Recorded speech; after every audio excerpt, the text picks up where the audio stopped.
भारत में 50% लोग मास्क को पसंद करते हैं, लेकिन सिर्फ 7%, 7 या 14% लोग पहनते हैं। लड़की शहर की हो लेकिन समझदार लगती हो। क्या बात है, शोले से चालू किया। बसंती कह रही ना कि अभी गब्बर आ रहा है, गब्बर आ रहा है, तीसरा लहर इस हम्म। गब्बर आ रहा है। तो मैं बसंती से मेरा एक तुच्छ सवाल है कि बसंती जी, आपको पता है कि 1 घंटे में गब्बर आने वाला है, तो घंटा अभी क्यों नहीं भाग रही? 1 घंटा क्यों इंतजार हम्म। कर रही हो कि गब्बर आएगा, गब्बर आएगा? चल धन्नो, तेरी इज्जत का सवाल, छोड़ ना, अब भी भाग जाना। क्या ये जो कंपनियां हैं, क्या ये खुद इस तरीके की स्टडीज देती है ताकि बूस्टर शॉट की जिंदगी भर लोगों को जरूरत पड़े? क्या इसके पीछे दूसरे मीन्स हैं, या फिर वाकई में हमें बूस्टर शॉट की जरूरत पड़ने वाली है कोरोना को लेकर? आपने बहुत सही सवाल पूछा, और एक बात हम्म। आपने बहुत अहम कह दी, वेरी गुड थिंकिंग। ये खत्म हो चुका है 1 जुलाई को। 1 जुलाई से अगले साल से हम हॉलिडे मनाएंगे। 1 जुलाई नेशनल हॉलिडे होना चाहिए, कि 1 जुलाई को ही खत्म हुआ था। देखो, फाइजर को अभी भी परमिशन नहीं दिया है, ये कोई हम्म। दलाली नहीं कह हम्म। रहा है। अगर कोई हम्म। अमीर बंदा है, वो लेना चाहता है फाइजर, जो फाइजर, बिल्कुल। करोड़ों करोड़ों लोगों ने लिए, वो क्यों नहीं ले सकता? You are very smart. आप छोड़ती नहीं, उन्होंने वो, मैंने आपने आपको ध्यान में आया होगा कि मैंने उस क्वेश्चन को थोड़ा दखल अंदाज कर दिया, क्योंकि मैं ज्यादा कॉन्स्पिरेसी की नहीं बात करता। लेकिन ये बात सच है, अगर किसी आदमी को, बेचारे गरीब को देखा जिसने मास्क डाला नहीं है, तो शेर की तरह टूट पड़ते हैं उसके ऊपर, चलो 500 रुपया निकालो। और वैक्सीन तो ऐसे बिल्ली की तरह जिसने अभी खाया है, ऐसे आराम धीरे धीरे चल रहे हैं।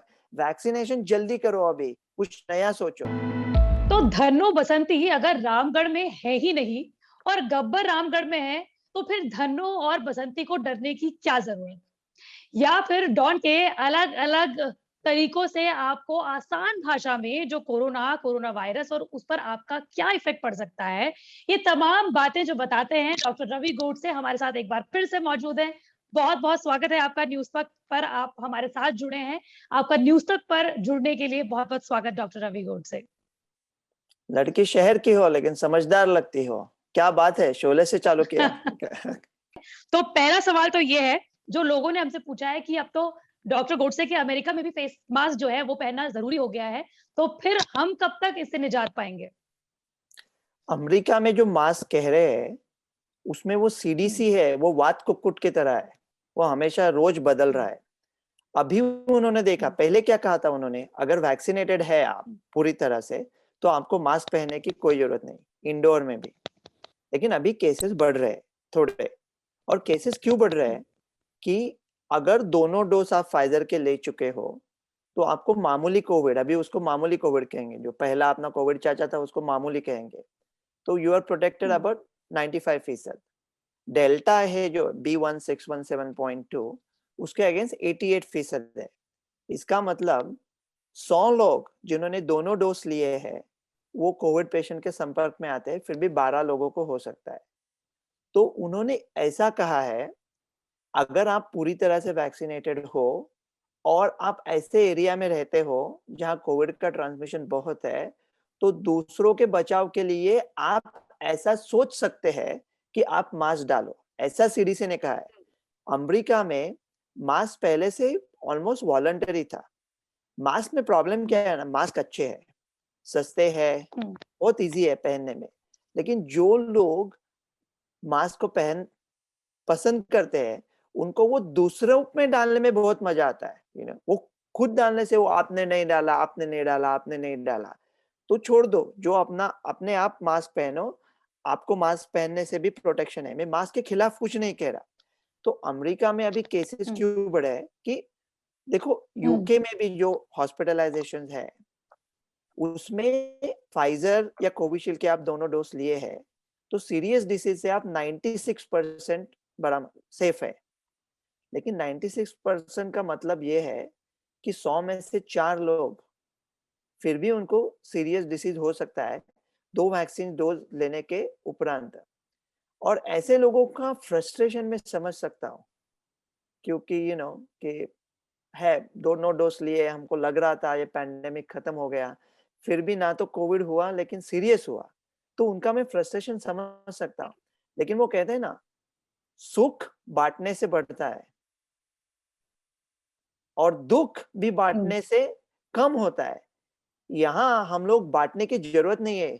अगर रामगढ़ के होली में गब्बर ने आग लगा नहीं है, तो नहीं आप पहुंचे महुआ आ गए और कहें वहां भी आओ, गब्बर चाचा को बोल दो, वहां पे भी होली है, गब्बर चाचा बोल दो उनको। नहीं, वो बांटो मत। आपका फ्रस्ट्रेशन में समझ सकता हूँ, क्योंकि ये जो सबसे बड़ी समस्या है ईयर 2020 की, मैंने पहले भी कहा था, सबसे नंबर 1 समस्या इज व्हाट्सएप और नंबर 2 इज कोविड, तो वो 4 लोगों ने व्हाट्सएप पे डाल दिया और हम उसको फॉरवर्ड करते रहे। तो ये डर है। तो इसलिए, लेकिन भारत यूएस से अच्छा करेगा जब भारत के मास्क निकल जाएंगे, क्योंकि अभी तो स्टडीज आए नहीं है, लेकिन मैं अभी गर्व से तो नहीं कहना चाहता, या बड़े प्यार से कहता हूं, अगर आपको नहीं कहना, ठीक है कह देता हूं, अगर आपको ये देखना है कि हमने आज क्या करना चाहिए कोविड के लिए, तो आप मेरा ऐसा वीडियो देख लीजिए 6 महीने पहले का। तब मैं क्या कह रहा था कि 6 महीना बाद क्या करना चाहिए। मैं बड़े आत्मविश्वास के साथ कह रहा हूं, दुनिया में सबसे प्रोटेक्टेड लोग वो होंगे जिनको कोविड हुआ है और वैक्सीन मिली थी। 2 नंबर के लोग हो गए जिनको कोविड हुआ है, और 3 नंबर के लोग हो गए जिन्होंने वैक्सीन के दोनों डोज लिए हैं। तो अगर इतना इफेक्टिव है नेचुरल इम्यूनिटी, तो हम क्यों बार बार कह रहे हैं कि जिनको कोविड हुआ है उनको भी वैक्सीन लेना चाहिए? क्या हमको बेचनी है? नहीं, वैक्सीन लेने से आपका जो ऑर्गेनाइज इम्यूनिटी है वो ऑर्गेनाइज होता है और काफी देर तक सजगता से चलता है। इसलिए जिनको कोविड हुआ है उन्हें भी वैक्सीन लेनी चाहिए। लेकिन भारत में अब जिनको कोविड पहले हो चुका था, उनको होने की डेल्टा वेल्टा के कुछ भी होने की संभावना बहुत कम है, वैक्सीनेटेड लोगों से भी ज्यादा कम है। इसलिए भारत, हाँ, तो उसके 2 एकदम अलग जवाब है। एक है 2 अक्टूबर को निकल जाएंगे भारत के मास्क, जो आप पहले ही कह चुके हैं। लेकिन इसके लिए मुझे भारत की जनता की सहायता चाहिए। मास्क डालते रहो, जिंदगी भर नहीं डालने हैं तो अभी डालो। और दूसरा सवाल जिसका मैं थोड़ा उपरोक्त से जवाब दूंगा कि भारत के मास्क कब निकलेंगे, ये पूछना है कि गब्बर सिंह बुरा कब बनेगा। वो बुरा ही था, पर हमने मास्क पहने कहाँ थे कि जो उतर जाएंगे? भारत की जनता ने मास्क पहने कहाँ है? एक स्टडी आया था, 83% लोग अमेरिका के पसंद करते हैं, सपोर्ट करते हैं मास्क को, लेकिन सिर्फ 50% पहनते हैं। भारत में 50% लोग मास्क को पसंद करते हैं, लेकिन सिर्फ 7%, 7 या 14% लोग पहनते हैं।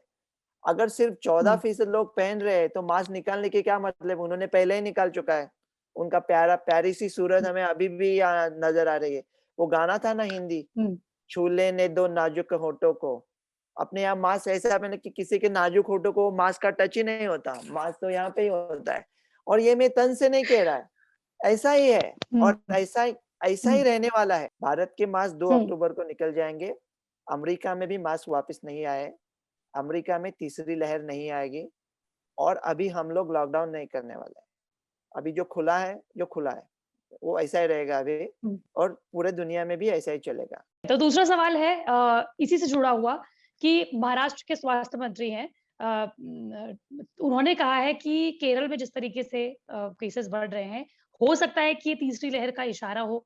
उनका ये भी कहना है कि पूरे देश भर का जो पॉजिटिविटी रेट था वो भी बढ़ गया है। केरल में तो अब लॉकडाउन भी एक्सटेंड कर दिया है, और इसी के साथ अमेरिका में भी शायद एक दिन में सबसे ज्यादा 80,000 से ज्यादा केसेस रिकॉर्ड किए गए हैं। तो फिर ऐसे में कैसे मान ले, हमारी जनता कैसे मान ले कि कोरोना खत्म हो चुका है? जब आप कोरोना की खत्म होने की बात करते हैं, तो खत्म, अगर आपने डॉन का पिस्तौल निकाल दिया और उसको जेल में डाल दिया, तो क्या डॉन से आपको क्या तकलीफ है? कोरोना का खत्म होना मतलब कोरोना आपको मारना बंद कर देना।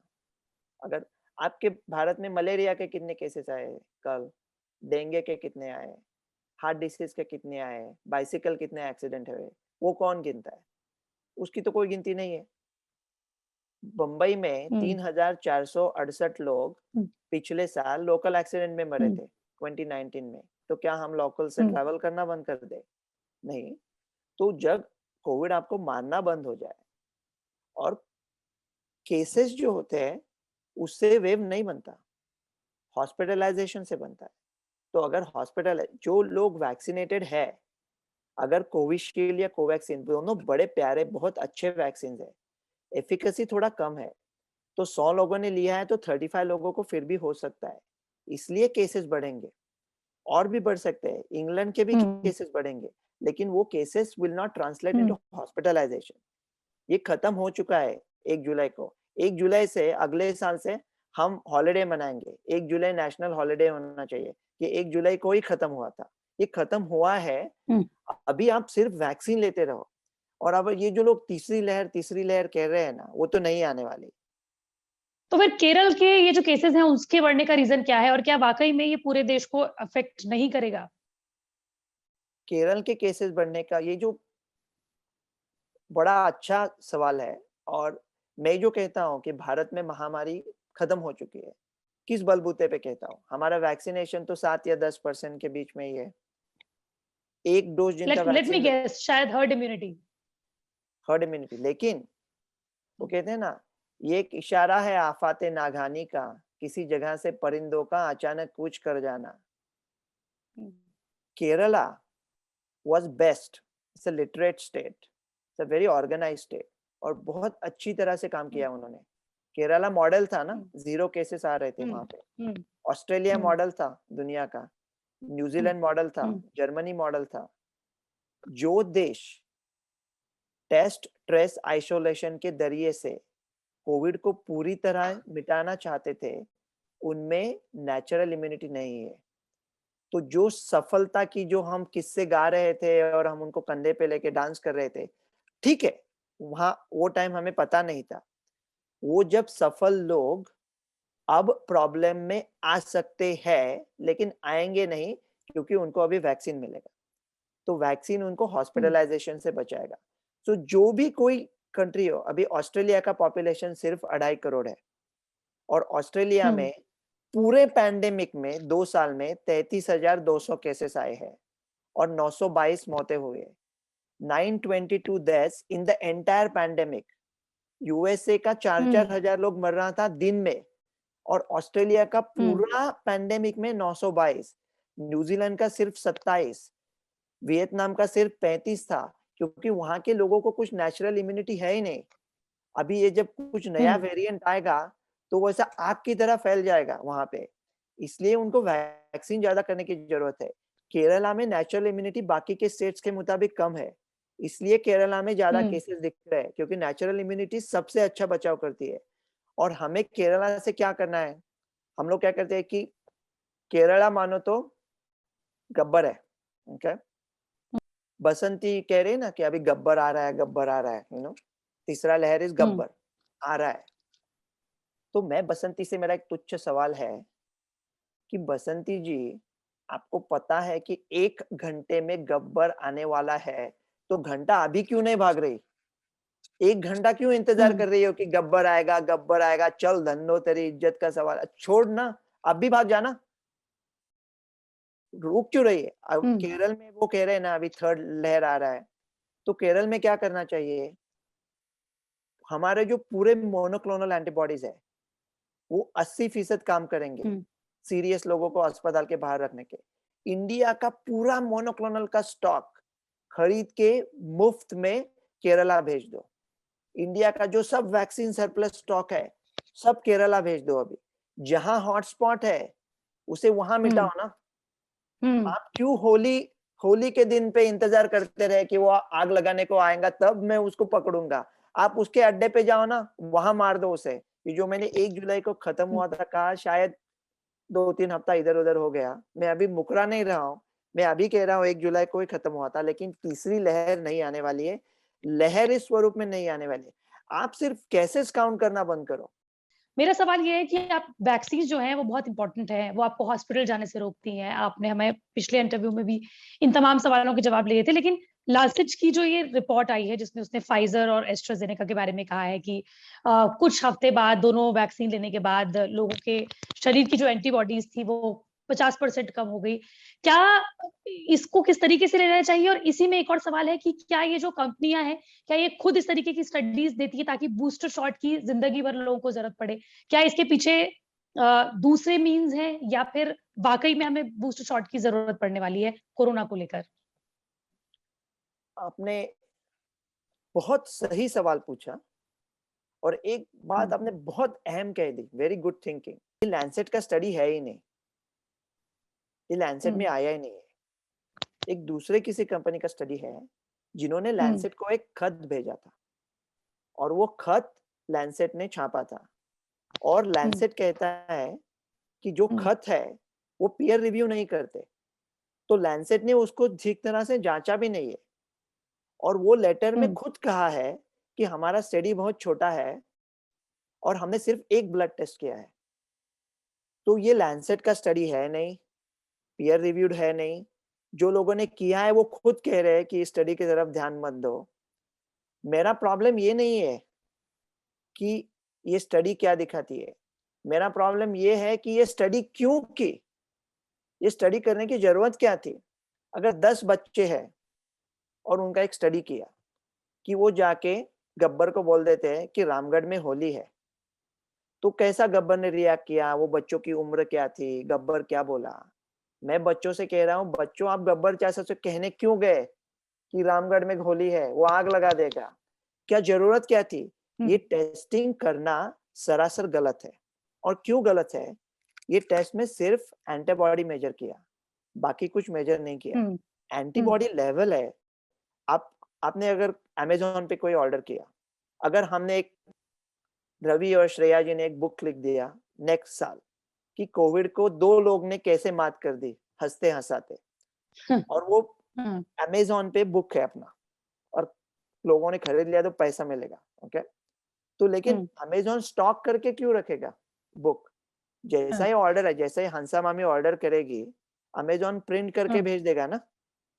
हुँ, स्टॉक कौन करेगा इस ज़माने में ऑनलाइन पे? हुँ, तो बॉडी भी बहुत चालाक है। वो एंटीबॉडी अभी कोविड नहीं है ना, तो एंटीबॉडी के जो पुलिस है, उनके नाम, पते, फ़ोन नंबर लिख दिया, उनको घर भेज दिया। नेक्स्ट टाइम कोविड आया, तो फ़ोन कर दिया, वो सब हुँ, लोग वापस आए। तो गिनती में ये लोग अभी नहीं आएँगे, लेकिन उनके नाम, पते, हुँ, फ़ोन नंबर हमारे पास मौजूद है। तो ये जो एंटीबॉडीज़ का न्यूट्रलाइज़ेशन स्टडी होता है ना, वो एकदम बकवास है। इसलिए मैं मेरे पेशेंट को कहता हूँ, अगर आपने टीका लिया है, तो एंटीबॉडी टेस्ट करने का कोई ज़रूरत नहीं है। क्या शिकायत वैक्सीन कंपनियों से नहीं होनी चाहिए जो बार-बार बूस्टर शॉट के बारे में बात कर रहे हैं? जो लोगों के दिमागों में ये प्रेशर क्रिएट कर रहे हैं कि अगर आपको ये नहीं हुआ तो बूस्टर शॉट की ज़रूरत पड़ेगी। आप यू आर वेरी स्मार्ट, आप छोड़ती नहीं उन्होंने वो मैंने आपने स आपको ध्यान में आया होगा कि मैंने उस क्वेश्चन को थोड़ा दखल अंदाज़ कर दिया, क्योंकि मैं ज़्यादा कॉन्स्पिरेसी की नहीं बात करता। लेकिन ये बात सच है कि फाइज़र का और मॉडर्ना का एक स्टडी आया था और हम डॉक्टर लोग हुँ, कहने लगे थे कि ये फाइज़र और मॉडर्ना इतने अच्छे हैं कि शायद हमको अभी बूस्टर लगे ही ना ज़िंदगी भर। हुँ, तो फाइज़र ने कहा था $3.8 बिलियन बूस्टर से आने वाला है। ऐसा उन्होंने अपने इन्वेस्टर्स को और स्टॉक होल्डर को पहले कहा था।